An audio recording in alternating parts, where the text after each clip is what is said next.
The sky did not break with thunder. It fractured in silence.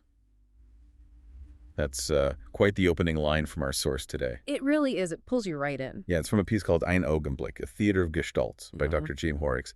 And it sets the stage for this really deep internal experience triggered by, well, something pretty external. Exactly. And what's so valuable here is that we get this unfiltered look, as Dr. Hoerricks puts it, into the inner world of a GLP autistic in a moment of collapse and clarity. It feels like a rare chance, Yeah. to see how something like a routine event, a staff meeting in this case, can cause such a significant internal shift. A real upheaval, yeah. It's like getting a backstage pass to understand how someone processes change when their neurotype is different. Right. So our mission for this deep dive is really to unpack that. We want to look at the initial fracture she describes, how past patterns kind of bubble up, the way she names the experience, this concept of reality dysfunction. Which is fascinating. Totally. And then these internal tools that emerge, like the metaphors of the Lie-Sylph and the GLP theater. And we also need to touch on the role of hormonal changes, which she describes as quite significant. Yeah, definitely. And finally, how she lands on this strategy for navigating it all. She calls it the 7th point. And it's just so important, I think, to keep in mind this isn't theoretical. It's a direct account. It gives us a powerful way to understand neurodiversity and the maybe hidden struggles people face in systems not really built for them. Okay, so let's dive in. That initial fracture, it kicks off in a staff meeting. The principal announces changes, reassignments, but without a clear why. Right. Seems like standard workplace stuff on the surface. Yeah, maybe annoying, but... But for Dr. Hoerricks, or how she frames it with the internal observer watching the host body, it's a huge trigger. So the observer sees outward compliance, like a neutral face. Poker face. But inside, a massive rejection. Almost cellular, she suggests. It's the incoherence, the lack of a clear purpose that causes this destabilizing atmospheric shift. The rupture. Exactly. That's the rupture. So if you're listening and you sometimes have these intense reactions to what seem like small things, maybe it's about that need for coherence, for predictability. That rejection of incoherence. I think a lot of people can connect with that, even if the intensity varies. Right? We need things to make sense. Fundamentally, yes. And when logic breaks down, our internal alarms can go off. And this wasn't just a one-off reaction for her. Oh, not at all. This event immediately triggers this recognition of patterns. The observer realizes this feeling, this dissonance, isn't new. It's happened before, different jobs, different situations. Exactly. Across different timelines and coordinates, as she puts it, but with the same underlying waveform, a frequency mismatch, a breach in atmospheric integrity. And the old pattern was to just leave. Pretty much. Enter, sense, rupture, attempt, translation, fail, retreat. That was the loop. Often feeling confused, maybe blaming herself. Okay. But this time was different. She decides to stay and observe. Why? What changed? Well, she points directly to a physiological upgrade. That's her term. It's the HRT starting estradiol, suppressing testosterone. Okay. And she's clear. It wasn't like an override of her past self. It was more like a clarifier. Lifting a fog, reducing noise. Precisely. And that clarity let her see past the immediate upset and recognize the deeper recurring patterns. That role of the hormones feels really key then, like a turning point. Absolutely pivotal, it seems. It allowed for this clear perception even while the external stuff was still messy. And it's in that clearer space that she starts to name the core problem, reality dysfunction. That sounds significant. It really becomes central. She defines it as like breathing in falsity, being inside systems where the rules are glitching, but maybe only certain people notice. People tune differently? Yeah, maybe those on the periphery or with a different kind of sensory attunement. And she describes the physical sensations, turbulence inside, emptiness, like the floor dropped out. And the body reacts physically, stomach tightens, throat locks, eyes scanning, even if everyone else seems fine. It sounds incredibly isolating. Like you said, feeling like you're speaking a different language, even with the same word. Right, and that constant translation effort, the internal alarms, it must be exhausting. And she really stresses, this isn't paranoia. No, she insists it's discernment, being tuned to an atmospheric truth that others might be missing because they're, more embedded in the system. Okay, so naming it is crucial. But it's not just an intellectual thing, is it? You mentioned the GLP theater. Exactly. It's embodied, multisensory. These gestalts emerge spontaneously in this theater of the mind. And gestalt here means, like a whole picture forming from fragments. Kind of, yeah.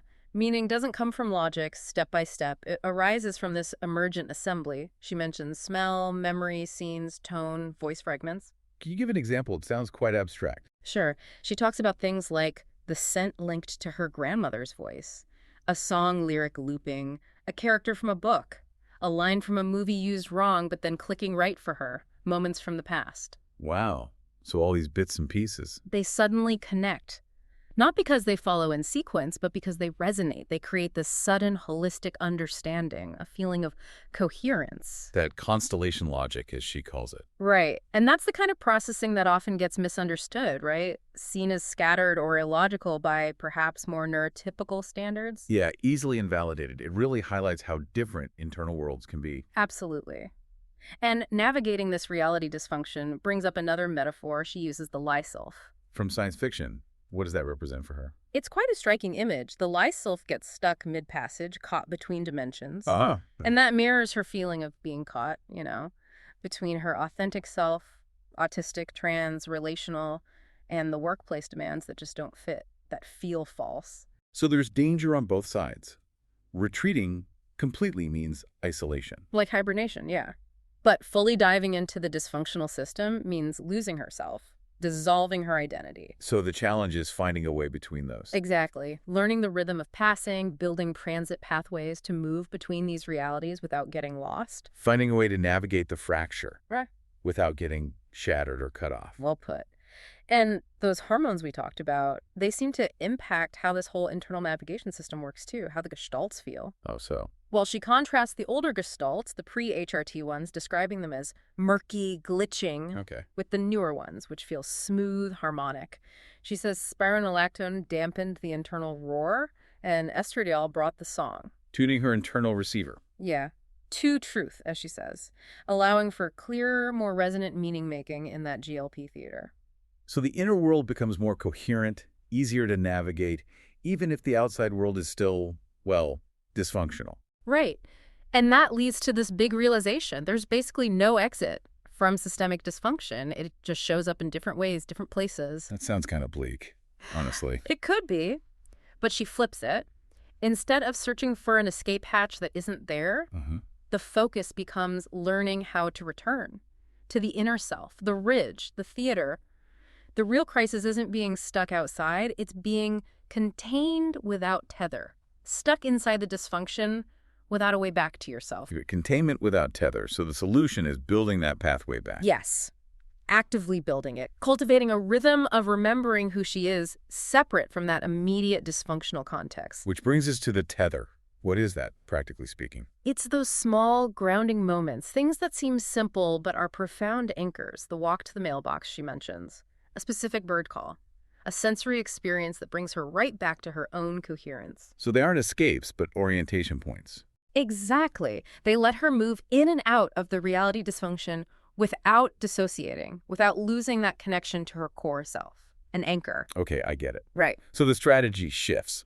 Not just defense, but designing for survival within the dysfunction. Right, and that leads to the 7th point. Okay, the Stargate reference. Yeah, Daniel Jackson needing 6 points for the destination, but the crucial 7th is the point of origin to even start the journey. Ah, right. So how does she apply that? She connects it beautifully. The different dysfunctional situations are like those destination points. But the essential 7th point, the origin point you need to navigate from, that's her internal world. The ridge, the theater, the mailbox walk. Her GLP mind, her felt truth.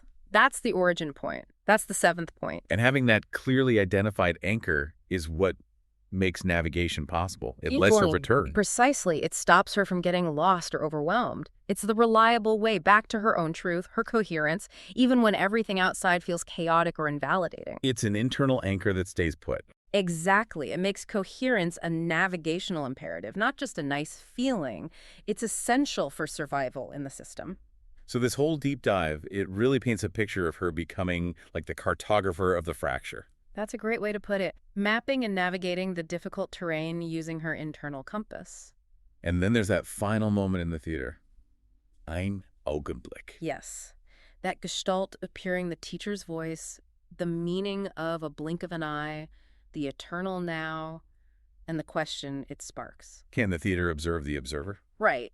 It hints at something deeper about this internal space. Maybe it's self-aware, sentient even. It really makes you think about consciousness itself. It definitely leaves you with this sense that this internal system isn't fixed. It's alive, learning, adapting. Constantly evolving in response to the world. So thinking about you, our listener, what's the big takeaway here? What should people hold on to from this? I think it's the power we gain from observing our own patterns, from naming our experiences, even if we have to create the words like reality dysfunction, and from finding and using those personal tethers, those anchors. Building resilience that way. Yeah. Her very personal story really shines a light on how we all navigate complex, sometimes invalidating systems, and it shows the strength that can come from processing things differently. It really does.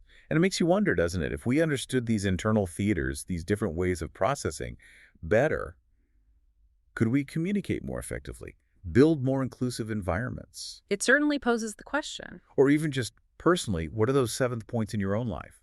The things that reliably bring you back to yourself when the world feels overwhelming.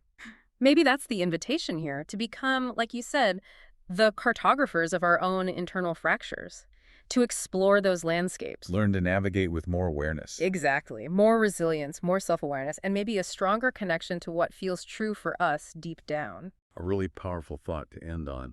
Thanks for exploring this with us today.